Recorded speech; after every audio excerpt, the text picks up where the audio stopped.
April is Autism Awareness Month. People with autism might have trouble expressing themselves, understanding what others are thinking or feeling, or understanding body language and facial expressions. Allow us to introduce you to some people who have autism. I'm recognizing Sir Anthony Hopkins during Autism Awareness Month.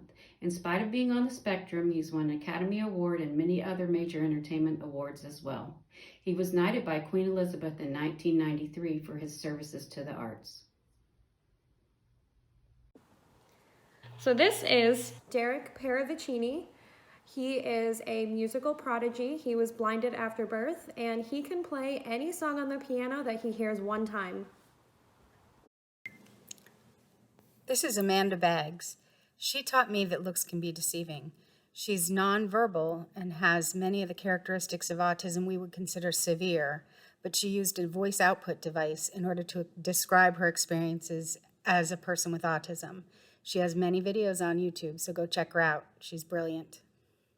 Dan Aykroyd, an actor, a screenwriter, comedian, and a singer. He is well known for being in Saturday Night Live, playing in the Blues Brothers, and in the movie Ghostbusters. I chose Daryl Hannah because she's an actor, an animal rights activist, and an environmentalist. One of the many movies she acted in was the movie called Splash, and her role was playing a mermaid. Because she believes so much in saving our environment, her house and her car are solar powered. I think that's pretty amazing. Susan Boyle has a condition of autism known as Asperger's syndrome. As a very young child, Susan was ridiculed and was told that she had brain damage. Thankfully, she overcame these obstacles and went on to use her talents to record an internationally famous song in 2009 called I Dreamed a Dream. I'm very thankful that Susan continues to inspire many people with autism across our world to make the very most out of their talents and abilities. This is Alexis Weinman. She was the first Miss American contestant to compete with autism. Her stance, normal is just a drier setting. Just goes to show you can be anything you put your mind to. Charles Darwin, naturalist, geologist, biologist, author, husband, father, grandfather. He did most of his research during a 5-year trip on a sailing ship. Turns out he was seasick most of the time. I chose Tim Burton because he's one of my favorite filmmakers. And I also met him one time when I was a little girl. Although never medically diagnosed, he believes he has a high-functioning form of autism called Asperger's syndrome. Early in his career, he was considered too weird for Disney. And now, he's one of the most powerful movie makers in the world. David Byrd, lead singer from Talking Heads.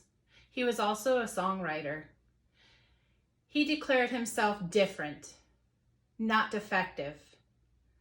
His claim to fame, we don't all have to be the same. This is Sue Rubin. She was diagnosed with autism and intellectual disability at age 4. Up until age 13, she was believed to be performing on a developmental level of 2.5 years old. Also at age 13, she was given a facilitated communication device. She learned how to use that device, and she was able to communicate her thoughts and her intelligence to the world. In 2013, she graduated from Whittier College with a bachelor's degree in Latin American history. She's given over 100 conferences, she's done classes, workshops, and she is an advocate for people with autism. Her accomplishments go on and on and on. For years, Sue Rubin has inspired my teaching. If you would like to be inspired, or if you would like to know more about people with autism or people with limited to no speech ability, I urge you to go to her website or to view one of her documentaries. Sue Rubin.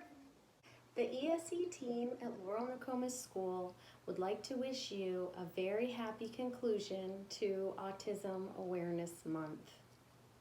We urge you to learn more about autism and get to know someone with autism because you just don't know what kind of amazing things you might find.